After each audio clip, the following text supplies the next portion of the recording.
Welcome to An Unconventional Life, a podcast where we share stories about the crazy 1% out there who earned their doctoral degrees and then went on to use them in crazy, cool, unique, and unconventional ways. Here's your host, astrophysicist turned teacher, author, dissertation coach, and more, Dr. Russell Strickland.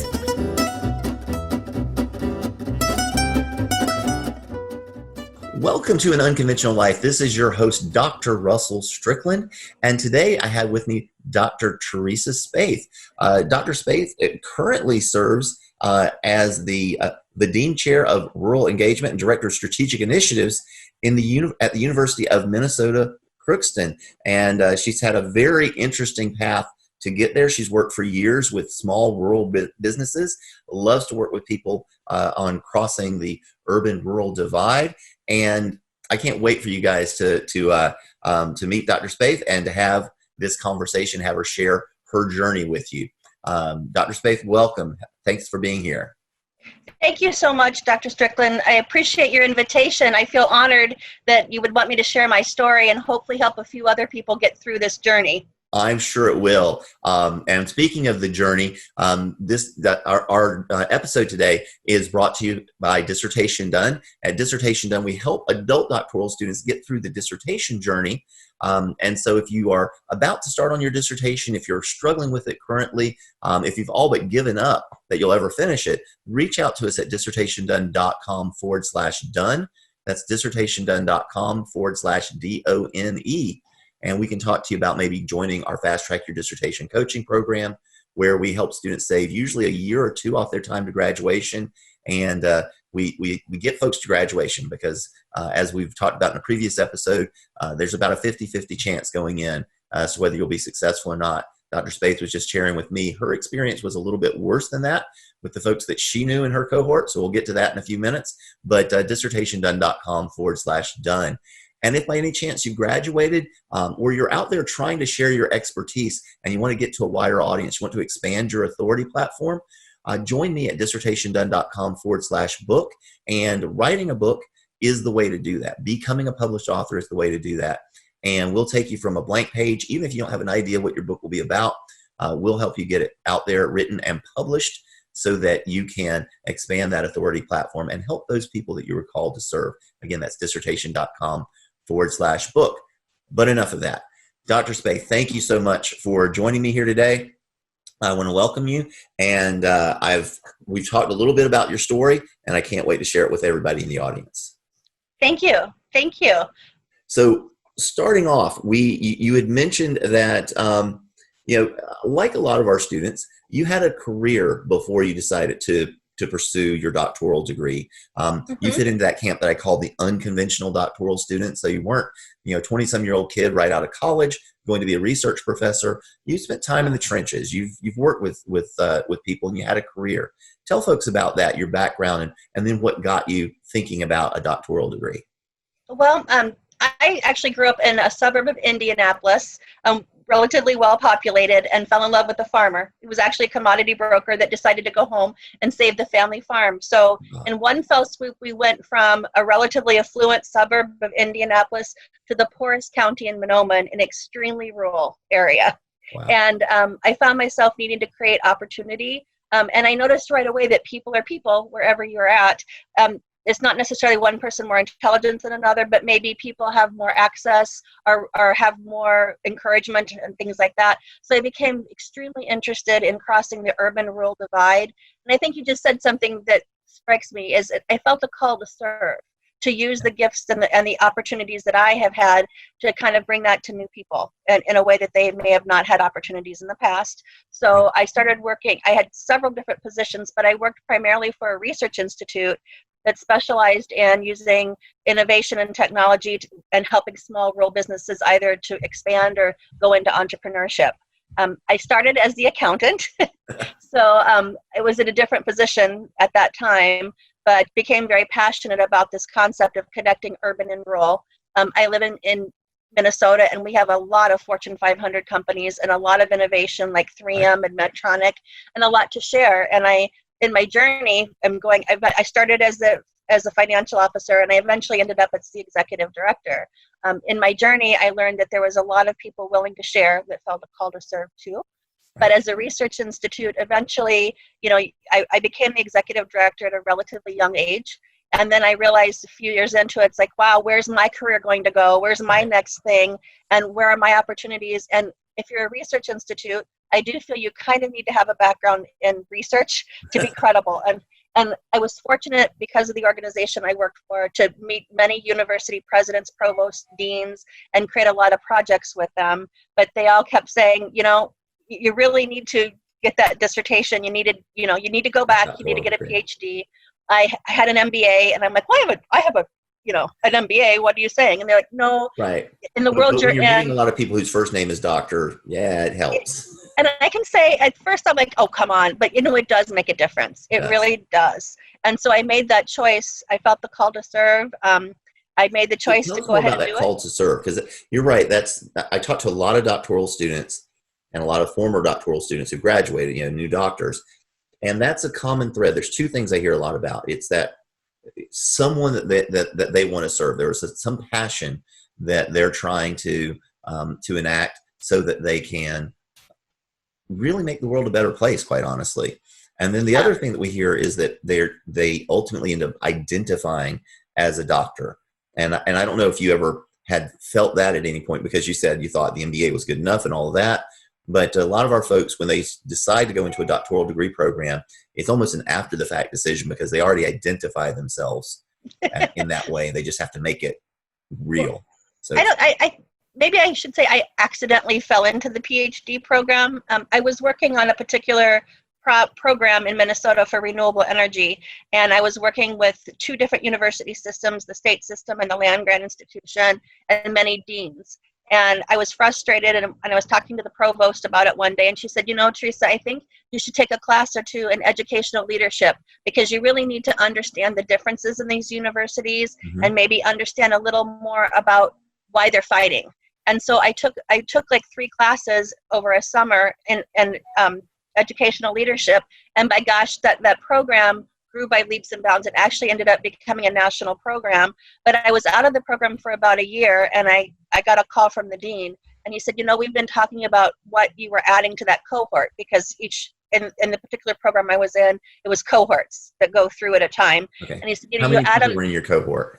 At that particular cohort, there were 14 or 15 in the first one that I went through. Okay. But then I did not end up with that cohort. So they had said, we have a new cohort starting up, and we would like to have 50% of that cohort, instead of being from the School of Education, to have MBAs. And so if we would be able to work that out with you, that we would be able to accept your credits, would you be willing to do that? And so I said, sure, why not? If you're willing to work with me, I'm willing to do that, because to me, I thought that was prohibitive, that I would have had to go back and start from the very beginning. Right. And so really, I had the opportunity. I was still setting up several programs for this urban-rural divide, and every single class I took 1 or 2 classes at a time. I took my time, and I got to solve a problem in a really unique way and call attention to the value of rural. So when you talk about that call to serve, some of the people at higher levels were just surprised about stories that came out from rural that they had never considered before. And so I felt the more that happened, the more interesting things got, and the more excited I became to do that. I got to that point. I will say it took me many, probably twice as long as most people to get through the coursework, but my entire cohort was like that from the beginning. All already had a full job, a career, and we were doing nights and weekends. So by the time I got to the point that I needed to propose, we still had 5 people left in that cohort. Oh, and wow. by the That's time, brutal. Right, by the time I got through HUMP exams, I was the only one left. And so it was a very difficult time. The college that I was in. So no one else in the cohort even made it to the dissertation then? No. Wow. That's now. Cool. 2 more went back, and I think 2 more have finished now. But at the time that I was ready to propose, I was the only one left. So I felt kind of alone, honestly, because you have to be paced, and you have to be disciplined, and you have to have people working with you. And I had lost all of that in the journey of going through what I did. Yeah, so that's one of the beauties of the cohort, is that in general in life, we're social creatures, and there's this idea of normative pressure, right? Whatever other people are doing around you, you're more likely to do. If there's this old quote that your income is likely to be the average of the income of the 5 people that you spend the most time with. But that translates to all social things. So if everyone is going out to the high school football game on Friday night and watching Netflix every other night or something like that, then that's what you're more likely to do, as opposed to working on your dissertation, which is just an insanely out there kind of thing to do. But when you know people who are doing that, you're more likely to do it sort of correctly yourself, to actually put in the time and make it a habit, which is so difficult. Mm-hmm. And by the time I finally got done, like I said, I took a journey. We made a decision as a family that I needed to finish. I came to the point, as you know, graduate credits are only good for so long. And if I didn't get it done, and I didn't at least propose, I was going to have to start recertifying classes. And so we made a decision that I needed to dedicate full time to that in order to have career opportunities and to expand where I needed to be or wanted to be in life. So I made that decision, and I started down the path of getting the proposal done and all of that. Got the proposal done, got it through committee, and then I got a panicked call from a headhunter from a really awesome organization that had their executive director had been asked to leave, and they had some turmoil, and they needed somebody. There was only so many people that had the unique background that could help, and so they begged me. And so then for a year, I went back and I did that. And got that. I'm happy to say they're on a great path. I hope I helped. But then, of course, that's a year past. Another year goes past, right. and the proposal's getting old. The methodology that I wanted to use was not working. In my dissertation, I wanted to interview rural university presidents about the future of rural campuses. Like, how are they going to survive? What's that going to look like? And what skills are needed for a president? And so I had hoped that a Skype was the big thing before the world of Zoom. And right. I tried to do that, and it just didn't work. I mean, presidents, I wasn't getting any rich stories. And I will say part of the choices that we made, because I was an MBA, had an economics background and a finance background, they really wanted me to do a qualitative dissertation to give me to balance, to expand past quantitative. Okay, right. And I fought it and fought it and fought it. And I am so happy that I did it. I wish you would have fought harder. You would have gotten that quantitative study done so much more quickly, and then you would been out there giving to the world so much sooner. But the qualitative, I'm glad I did it, because it changed me in ways I didn't realize would change me. Yeah. But it takes a heck of a lot longer, I think, to do a qualitative study. But I did do that. Eventually, I bit the bullet. In my previous job, as I told you before, I had a whole bunch of frequent flyer points and a whole bunch of hotel points, and I decided I'm just going to fly and going to go to campuses, and I'm going to meet these presidents one-on-one. And that's exactly what I did. I went, interviewed them each one twice in person, and I got amazing stories. But it was a long journey, and I have to say, had I known about dissertation done, I probably would have hopped on that earlier, because I felt, although I had an advisor, I didn't want to tell them things. They're on your committee too, sure. Kind of. Yeah. I hate this word, but it is, having a kind of a coaching relationship like that is a safe space where you can say stuff, and we're not going to hold you accountable and say you have to do it. Or are you going to have to file that with the IRB? Yeah, or something? You do a little flyer with your dissertation chair, and all of a sudden he's like, yes, and like 15 other things too. And you're like, no, I just want to.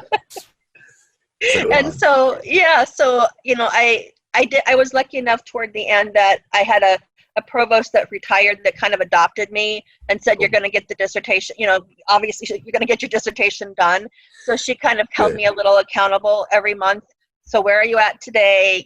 How many, did you get this done? What's your goal? Because you kind of do need to set goals, because you're all on your own, and nobody cares if you don't turn it in. It's not like when you go to class and you have to turn it in, and it's easy to get distracted. So I was fortunate, and I was fortunate to meet so many amazing presidents that had an interesting perspective. Right. I think one thing that's unusual when you are older and you go back to get your dissertation, and maybe it was because I interviewed university presidents, but I had already been an executive director, and my PhD is in educational leadership, and it was a little awkward at times because my committee, in many cases, they were younger, right, and in many cases, they themselves may have never talked to a university president, but they had an ideal of what something should be. That the literature says, or this is the model, and the world should play out perfectly. And so there were a few rough spots about opinions of, what that meant or it didn't mean, or whether or not, presidents were true leaders, or, it was just interesting commentary, I should say, on how somebody who has a PhD in educational leadership might do something in student success or something versus how a university president might view it. I found it very different. Let's say it that way. Yeah, and it's one of those things that you have to learn and accept over time, is that the dissertation in many ways it's not your dissertation, it's your committee's dissertation. Exactly. And if you come to that conclusion early enough on in the process, you'll graduate relatively quickly and relatively unscathed. And I say relatively because all of this is difficult and no one gets out, clean, but it's a process for everyone. But a lot of students have this problem of researching something that they're kind of passionate about. Universities will point blank tell you to do that. And for adult doctoral students, I think it's madness. It's just crazy. You need to do something that you can stay, clinically detached, professionally detached from, so that you can get the work done, get it approved, and then go out and do what you're passionate about. And maybe your dissertation will be close to what you're passionate about, or maybe it will be completely 100% different. Doesn't matter. Getting the degree is what matters. It's funny that you say that, because I was told by my friend, the provost, she said, do not do research in your own backyard. It's kind of the same thing, right? Because she said, I actually changed my proposal after I had almost completed one proposal for that very reason, because my advisor was like, you are way too passionate to be objective. And you're trying to be because this is your field, you're trying to be perfect. And the best dissertation is a done dissertation. 100%. And you don't want to whip the world. And I can say that I probably struggled for 2 years to get the proposal done, just because I wanted it to be the best, most prolific thing that it could possibly be. And because this was going to be my published baby. Right. And I agree with you. Just get it done. Number one is, perfectionism never happens. Pragmatism is prolific. So if you get 80 to 90% what you think is perfect, get that out there in the world over and over and over again.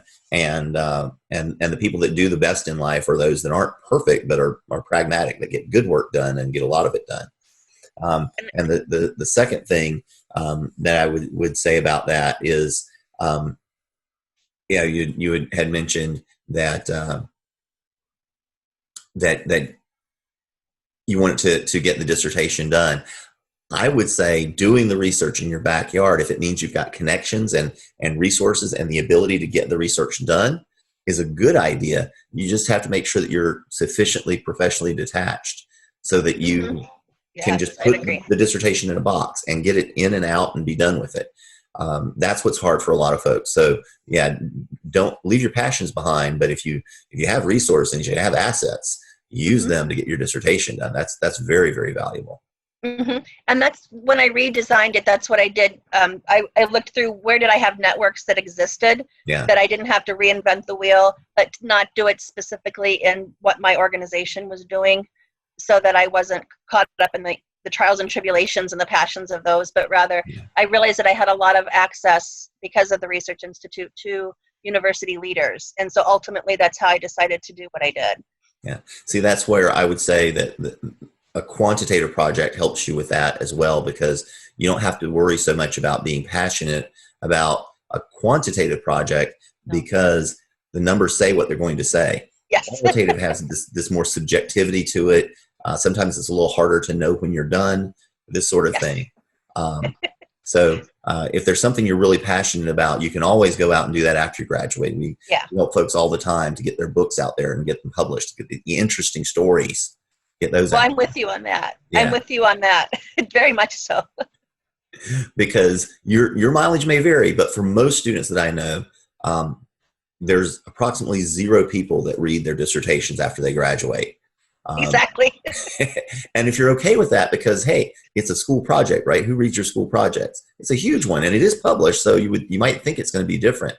But real researchers are going to read stuff in the research journals, and they're not going to read students' work, honestly. Even though it's good work, that's not what they're going to do. And no one else is going to read that stuff. We just realize that afterwards, right? Right. When you're caught up in it, you think this is the most important thing ever. And I remember that. I remember thinking, when I was in graduate school so I went through graduate school twice. I was on the traditional path, and my research advisor died unexpectedly. It was a plane crash. And so there was a lot of turmoil, a lot of sort of changes because of that. The department couldn't handle his students anymore, and some of the students were basically right there at graduation, and they were able to finish. But anybody that wasn't right there, if you were just a little bit away from being right there, you had to start over. And so I decided I'd been a poor graduate student for long enough, and went to work for a while before eventually getting called back into the process. But this notion of being able to detach your passions from what you're doing and just get it done is really, really important, and something I really put in practice to eventually get my own Ph.D. because I was following my passions the first time around, which is okay if research is what you're going to do for the rest of your life. But if you're serving others in a different way, like I am now, and like most of our students do, then not being a student anymore and getting out there and serving people is what you want to do. It's going to matter more. Yeah, exactly. And it does open more doors. You wonder when you're older, I think, does that really matter? I'm so much older. Is it going to make a difference? And actually it does. It does make a huge difference to be done. And the credibility. So many different ways. Opportunities you never dreamed of just come knocking on the door. Yeah. It's amazing. Yeah, it is. Very much so. But tell me a little bit more about the dissertation process itself. So here you are. You had this group of people, this cohort where everybody was going through this process together, and they all left you. And you're on your own, and you're struggling to get through this process. I know you mentioned taking the bit of a hiatus to go back into the workforce for a little while, because that was something that you felt you needed to do when that opportunity came. But beyond life kind of calling you back, what was it about the dissertation itself that was a challenge for you, a struggle, or keeping on pace, setting deadlines and keeping on pace, very much a challenge. Making sure that I would continue to stay up on literature, because I had too much time go between the proposal and the dissertation. Yeah. So I wanted to make sure I was current on issues as I went to talk to presidents. I spent a lot of time, because it was qualitative and interviewing, I really put a lot of thought into what the right questions were. Absolutely. And what would especially in qualitative, if you don't get the questions right, you don't get the depth that you need to. And so I would practice, I would call, before I actually went out and finalized the questions, I would call people and practice with like a provost or a dean or somebody that could help, that cared and would help me. So I relied a lot on my contacts to do that. But getting that done right, and then when I finally ended up with the coding, like when you get all the interviews transcribed and you have to do all the coding, I just told myself, you'll just code 1 hour a day. All you have to do is 1 hour a day of coding, and not get just go by in a room by yourself and just I curled up, and I was fortunate enough to be able to use a stylus and a Microsoft Pro tablet to do the coding, and I would just stay by 1 hour a day in just small chunks until it would get done, and then I would spend Saturday morning. How many pages of transcripts would you say you had? Oh my goodness, there were 16 interviews by the time I was done, and I would say one transcript was probably on average 20 pages. So over 300 pages of transcripts that you're going through, detailed, laboriously trying to pull out those themes eventually. That this is why I tell people do quantitative work. Well, and you have to be you push a button on the computer and it says, here's the answer. Yeah, I know. I kept saying that halfway through it. I was like, oh my gosh. But you do start to see themes, and you have to kind of be careful that you're not leading, asking. So you have to be very careful the first time through, especially when you do the first round of interviews, that you stick to the same questions. Right. And my advisor would slap me for that one, be like, don't veer, because then you will be because you're starting to gain experience and know what, you can anticipate what they're saying, you'll be leading, and that will hurt you. Right. So I had to be very careful about that. And it was harder the second round of interviews, because those were more open-ended and perhaps more emotional. And it was hard not to want to say, oh, but I understand all about student success in college. And, so, yeah, I have to be disciplined. And then you said you have to remain detached, which gets really hard when you're passionate about something and you're at that point where you want to prove you know something, and you're trying to suppress that because you're trying to draw out their expertise. And that was a huge struggle for me, to not want to just, but I really know about this and I want to help you, And, so and that is tough, because that's not your role at that time, even though you can do it. And that's where, again, these passions can get in the way, can cause trouble. You have to keep that professional detachment. And that can be difficult when you're looking at a situation where you're like, oh, I could definitely help this person. And maybe later you do, but that's not your job right now. Yeah. And I had to be disciplined about that, and not, and I thought it was interesting because most of the presidents were interested in seeing the model that I created after I had done it. But I had to be very disciplined before then to not interact, so that I wouldn't cause any biases. Yeah, you don't want to sway what they're going to have to say. Yeah. So, but so there was good and bad in doing that. But it was the coding that was difficult, and I had to just every night an hour of coding. And then I had blocked off a room in the office, and I have a friend who worked for 3M, so I got to go to the 3M store one day, and I bought every kind of Post-it note you could possibly find. And so we had an entire wall was just Post-it notes as I tried to wrestle with frameworks and what is this saying, and moving pieces around. I mean, it's not necessarily scientific, but it literally was Post-it notes all over. And my kids would come in and be like, "What, Mom?" Yeah. What does that mean? Isn't this what the room looks like when they find the crazy serial axe murderer? Yeah. Isn't that what his room looks like? Or don't touch that. Don't go in that room. What? But, and you have to just play with the data for a while and start to, finally some art to it. Yeah. And I finally, frameworks started to emerge. I started creating themes, and then I started finding literature that was similar, that I could look to an innovation thing. So it worked out, but it took a lot of discipline and a lot of moving around to Post-it notes and things like that. And in your case, a lot of frequent flyer miles. Yes, it did. It did. I flew across 4 different states, and we went to I went to rural universities. So we're, rent a car and drive 4 hours into a cornfield. From the airport. Yeah. Right. Airport. Yeah. Where's the closest airport? Well, yeah. 3 towns over. Okay, so you've gone through, obviously it's a challenge to get to this point, but you get to the point where you're ready to defend. What was that process like for you? Did your committee invite you to defend? Did you decide, okay, it's time, I'm ready? How did that transition move from writing to defense? Actually, my advisor said, I think I got to the point of saying, I think I've come to the end of I think I have my model. Yeah. Where is it at? And my advisor said, yeah, I think you're ready to, we kind of mutually agreed that it was time to go. Good. And then, of course, one of the big challenges that I had too is your committee members are all teaching usually, or they're not just doing dissertations. So you only have small windows. So I can, even defending my proposal, posing, I had to submit it at a certain time, and then I had to wait an amount of time. Then they had comments, the back and forth.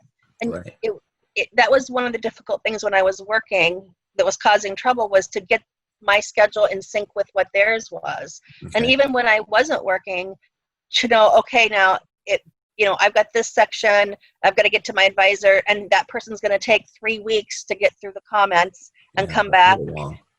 And then I do think sometimes it's a rite of passage, because some of the stuff the first time they had me change, the second time they almost had me change it back. They commented in the opposite direction. And I noticed sometimes in the defense, they were start to argue with each other almost, kind of like about Well, yeah, certain, that's why it's a committee and not a team, right? Because everybody's got their own background, their own experiences, their own biases. So yeah, it's a juggling act. It's like balancing plates or something like that, spinning plates to get them all going at the same time. I was thankful that my advisor told me to take notes, but she took notes as well throughout all of the process. And then she had all of the committee members submit back to me my proposal with all of their comments on it. And then on the preliminary defense, that was the same way, where Good. I handed it, they marked everything, and then I consolidated them all. Mm-hmm. That was good. I will say too, when I started with my first advisor, he was younger but very digital, and he had warned me from the very beginning. He said, anytime you can, the books, your textbooks or anything that you can do in Kindle or Nook, where you can digitize them and you can save your highlights and your notes, he said, do everything as much as you can that way. And early on, I would take my research class. If I could do it again, he said to do it and I didn't, and I wish I had, I wish I had taken my lit review classes and those things a little earlier in the process, because I could have started categorizing and using my classes to create some of my lit review and create some of my stuff. And I didn't do they warned me to do it and I didn't, and I wish I had.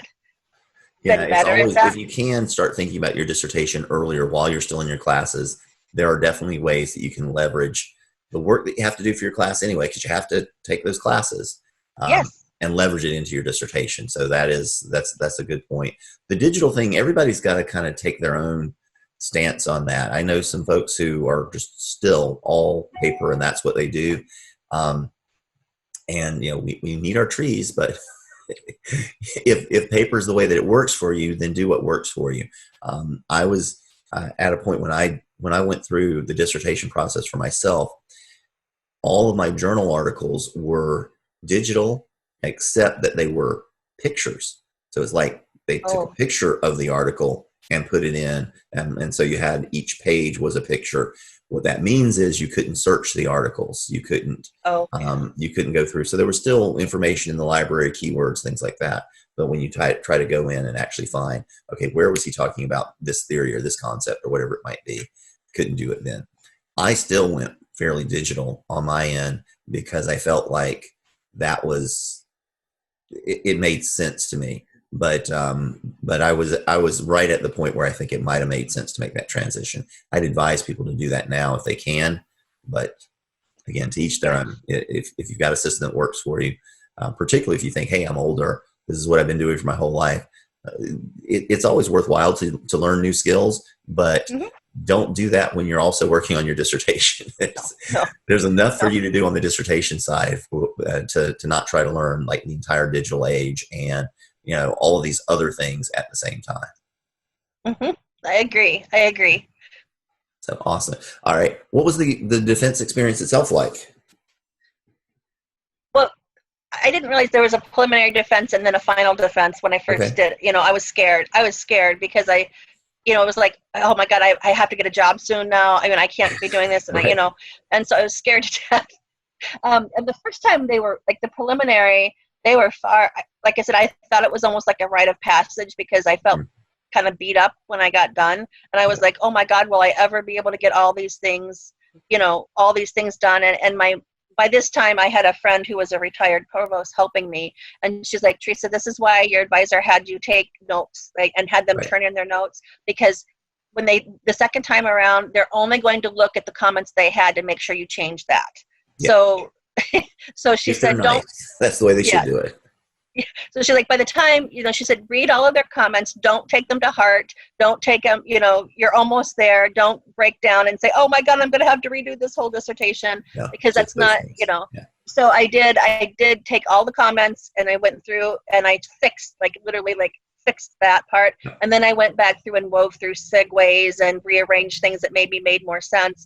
But I made sure that I addressed every single one of the things that they had written or commented on their copy of my preliminary dissertation. And the second time through, like I said, the first time I was scared and I wasn't sure, I was stumbling, and you're not sure how you're supposed to present, they said, I remember walking in the room and my advisor just said, don't be worried, don't be nervous, just talk it through. Good. And the first person goes, well, where's your PowerPoint? And I'm like, what are you talking about? I don't have a PowerPoint.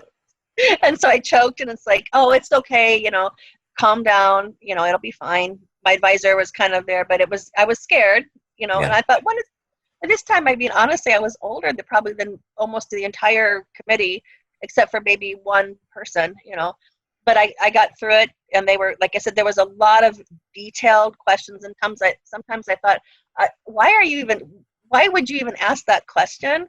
But I think they, wanted to be nitpicky, or do you really think this or that or the other thing? And then it felt kind of grueling. But the second time through, it was more like, I did a PowerPoint presentation, and they asked a few very, very minor questions that were just sort of soft pitches to give accolades. And then they asked me to leave the room, and I left the room for probably, I don't know, felt like forever, but I would say it was probably no more than 5 minutes. Right. And then my advisor came out and got me, and I came back in, and they said, well, congratulations, Dr. Spaeth. And then you're like, yay. Oh, yay. And then everybody, awesome. Yeah, but it's and for a lot of our students, they don't have that preliminary defense.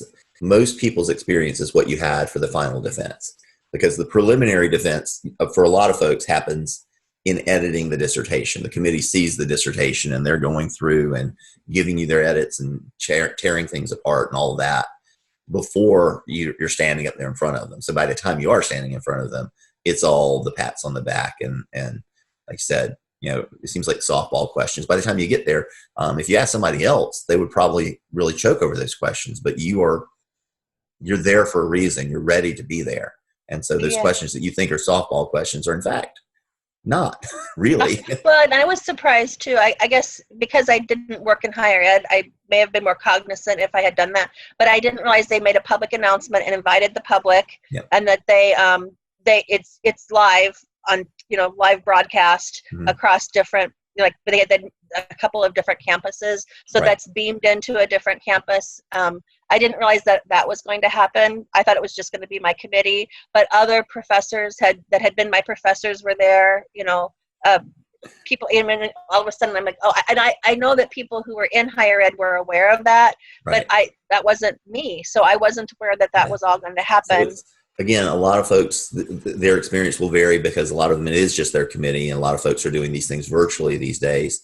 But the reason why they do that, it's a kind of a light of day philosophy, that you're not earning this degree behind closed doors, and the university isn't doing anything to kind of give you this degree, but it's right here out in the open. Anybody that wants to come can come and see it. When I was at the University of Chicago, we used to get a few people that would come in because they knew that whenever there was a defense, there were nice snacks. I can see that, because there were snacks and things there. Yeah. And people that would come in, and they would sit very quietly, and they would nod very knowingly and not know what the hell you're talking about, but when it was time to get snacks, it was time to celebrate. Yeah.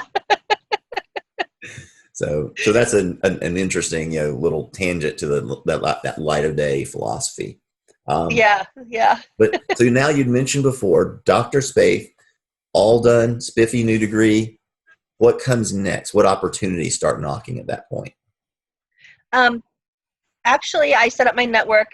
I was fortunate to have had presidents that I interviewed of universities. And I shared with them, I'm done and things like that. And I fell into the first position that I have because one of my dearest friends from Monoman on the reservation that I moved to, she was the president of a tribal college. And her dean had resigned 2 weeks before the start of the semester, right after they had an HLC, their Higher Learning Commission visit, just quit. And so my first job, driving my new before, PhD. I guess. Well, she quit. Let's just say by the time we hadn't gotten the report yet. So when we got the report, the reason why she quit became evident, right? Oh, okay. Yeah. So I literally, my friend, she did not have a higher ed background when she became the tribal college president, which is very typical in that environment.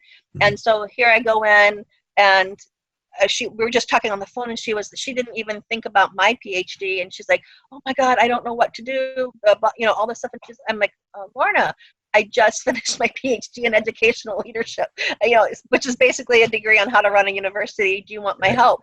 And so, oh my gosh, yes. And just instantaneously that started going on, and I right away got to do work in that arena. And then one of the presidents that I had interviewed had called me and said that she had an opportunity that she had been thinking about, and that some of the work that I had done at the previous research institute, in addition to what I had talked to her about in my journey and the things that I was interested in, she asked me if I would be interested in a position. So she put me on contract. So I had 2 contracts going. One is an interim dean, and one is a director of strategic initiatives at the same time.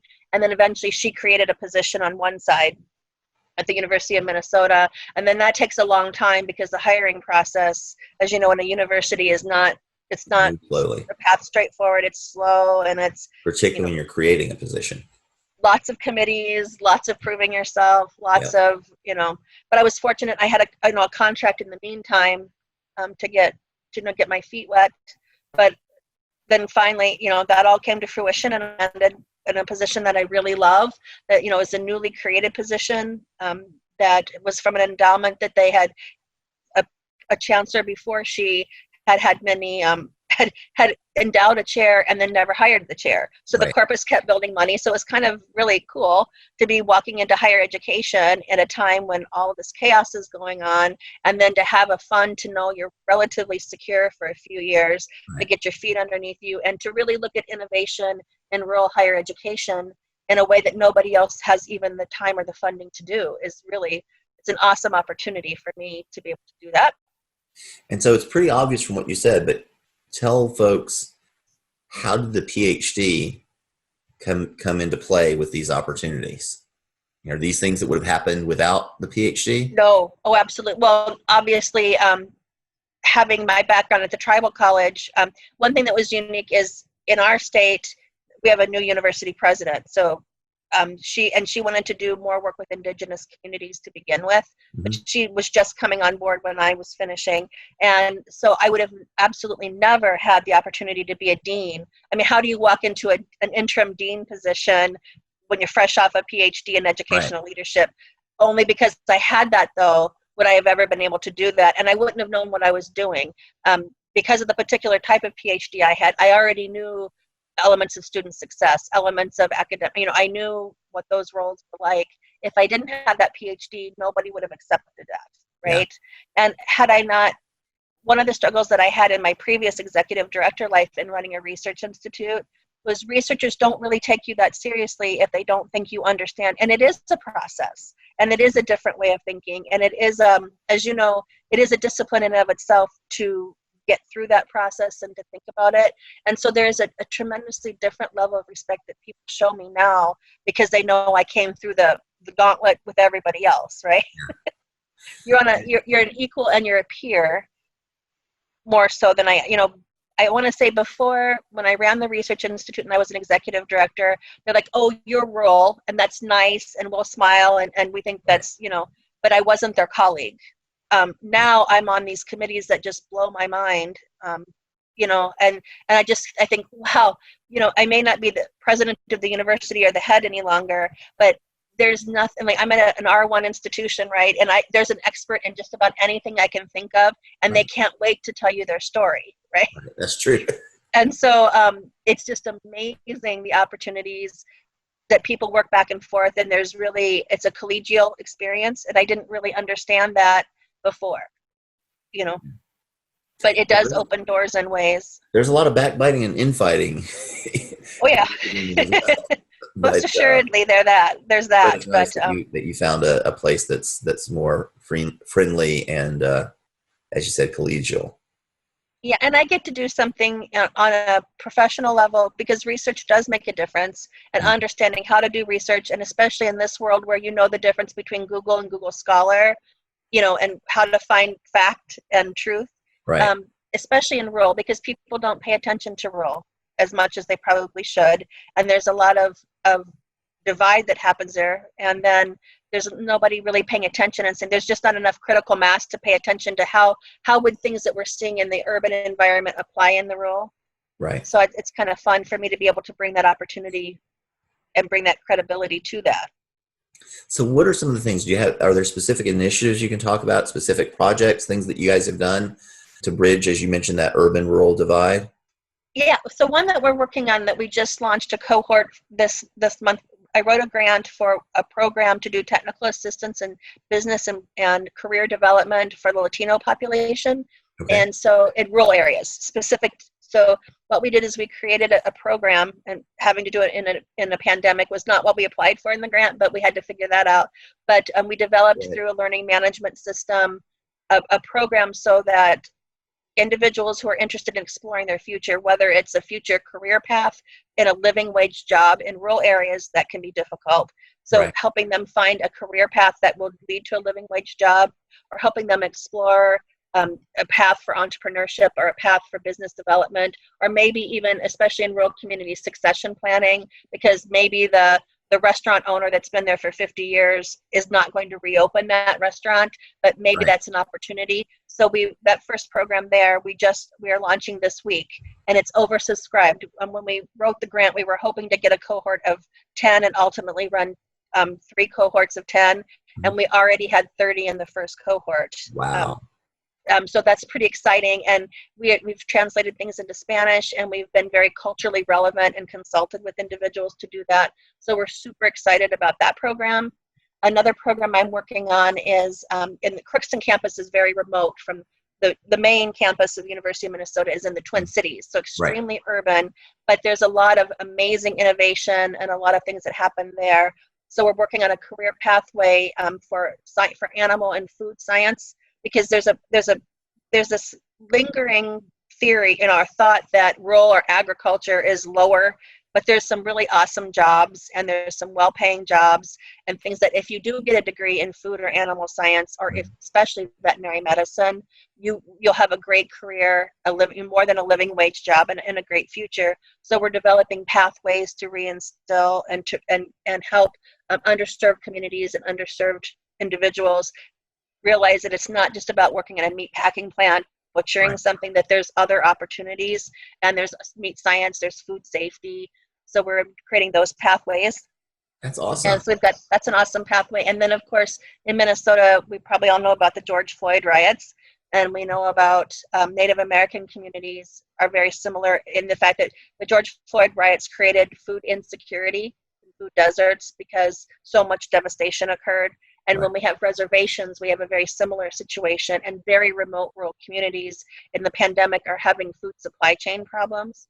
So we're working with some pretty prolific innovators on how to redesign food supply chains so that we can increase That's food very, very important. poverty. Yeah, and so these are just, like I said, that's where I just can't believe there are people like in a university, like the University of Minnesota, that there's an expert on everything. So it's the things people are coming together, and things that you like in a traditional thing, it's not just about getting the groceries to the rural institution, like a rural grocery store, but making sure that they're fresh, making sure that there's a adequate supply of things for nutrition, and that we're not just dumping in empty calories or processed food Right. into their grocery store so that they have healthy diets. It's just very amazing at how intricate these problems are, but people haven't looked at them in the rural environment as much as they could. So I get to do that. So, and that sounds like going back to what we talked about earlier, that calling that you mentioned, because you're out there not just doing interesting things and not just having fun and being in a really fun environment with your university, but you're making a difference in people's lives. And that's what I think. I hope so. That's what I think. That's why I like to work with doctoral students, because I think that that's what happens is Yes. they go out there and they make the world a better place somehow. At least the ones that are, I don't know, good people do. So, I can tell you, on the teams that I'm on, like food sovereignty, and I'm even on a mask team on, helping disseminate the best practices in mask utilization. mhm, It's just so fun to be on, like you said, people that are called to serve, because to earn that Ph.D., you really have to be passionate about that, whatever it is, right? And you think about it day and night. And to be on a team of people who really do think that way, and they can tease each other, and it's really inspiring, that is so I'm good. on like the mask committee, where we, kind of tease about the future of masks, and, for people whose life, they're taking very seriously things that I don't even understand and how to keep us safe, but it's very fun. Well, I'm hoping the future of masks is they will go away soon because they're very annoying. But me too. Me too. But when the necessity is there to be able to have folks that are able to help us figure out our best practices and figure out what we can do to stay safe as a community, as a nation. Absolutely. That's very important. So, gosh, this has been a great conversation, Dr. Teresa. Tell folks, if they wanted to continue this conversation with you, if they wanted to reach out, how should folks get in touch with you if anything that you've said today has resonates with them and they want to continue to talk to you about some of these issues? Certainly just Google the Veden Center, Veden, at the University of Minnesota Crookston, and the programs that we have in the show notes. We can do that. And programs we have, that's the best way. Can always email me, spae0012@umn.edu. And I'm happy to, connect with me on LinkedIn. I network with people all the time. I love to hear ideas and I love to share. And I love, if I can help anybody create a network and a new connection, I love that. So, LinkedIn is a great way to do that as well. Very cool. Awesome. Well, thank you so much for joining us, for sharing your inspirational story with us today. I'll remind folks just one more time that this episode has been brought to you by Dissertation Done. If you are about to start your dissertation, think you might be starting a dissertation soon, struggling through it, or about to quit because you're so frustrated by it, reach out to us first at dissertationdone.com/done. We'll see if we can't get you on a path to graduation in about a year and save you years in your time to graduation over a lot of your colleagues. And if you're out there right now living your unconventional life, you have an expertise and a passion that you want to share with the world so you can serve at a higher level. There's no better way to get that expertise out there than by becoming a published author. We can take you from a blank page to a published book in much less time than you thought you might need. And the world just opens up to you when they know how you can serve them. So go to dissertationdone.com/book to find out more about that. Dr. Spaeth, again, thank you so much for joining me. I had a wonderful time today. Thank you again. Oh, thank you so much. I appreciate it. You take care. You're welcome. And to everyone else out there, go out there and live your unconventional life. Have a great day.